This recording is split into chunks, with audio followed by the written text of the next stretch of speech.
Bonjour et bienvenue dans cette capsule numéro 2. Je m'appelle Max. Dans la dernière capsule, nous évoquions les lois scientifiques issues de sciences exactes ou des sciences sociales et humaines. Pour autant, ces lois représentent-elles une vérité absolue? Nous allons voir que non. Si les lois permettent d'ordonner le chaos du monde qui nous entoure, elles sont la plupart du temps impermanentes. À l'image de cette roue des transformations où les lois évoluent avec l'histoire. Une loi peut être vraie aujourd'hui et fausse demain.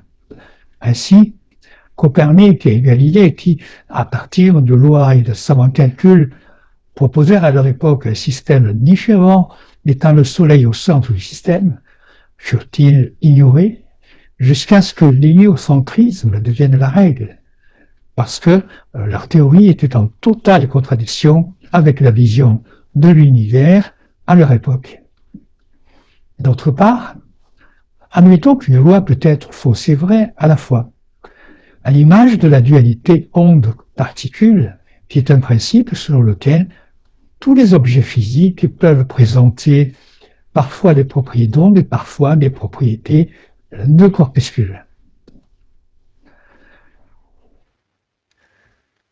En fait, les lois caractérisent un angle de vue, c'est-à-dire une proposition de réalité énoncée à un moment donné par telle ou telle discipline, par telle culture ou telle tradition. Elles sont donc sujettes à d'éternelles retouches. On les abroge, on les modifie, on les complexifie. C'est en quelque sorte leur destin. Dans tous les cas, elles ne doivent pas être confondues avec une vérité immuable et universelle. Alors, si elles ne sont pas absolues ni déterminées une fois pour toutes, à quoi servent-elles? Eh bien, elles permettent le vivre ensemble que les sociologues appellent le consensus social, c'est-à-dire un compromis acceptable qui va permettre à une société de se conformer à un ensemble de règles. Pour prendre une image, disons que nous avançons sur Terre un peu comme dans un jeu d'échecs. Une pièce noire ou une pièce blanche se déplace selon un mouvement légal. À l'image de la couleur blanche ou noire des pièces, notre réflexion est empreinte de dualité, mais aussi de compétition.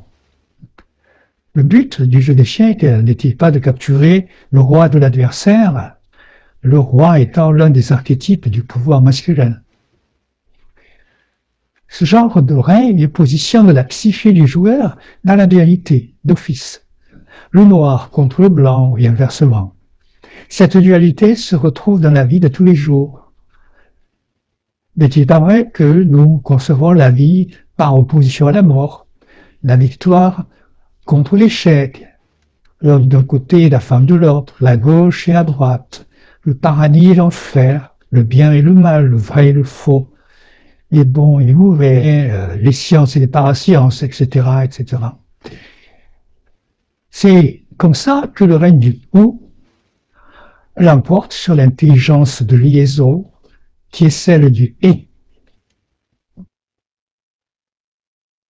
Des combats antiques de gladiateurs aux ex-vikings, en passant par les duels aux fleurets, la concurrence commerciale contemporaine, ou encore les jeux vidéo majoritairement guerriers, nous sommes éduqués dans le culte de l'adversaire, de la conquête et de la hiérarchisation de toutes choses.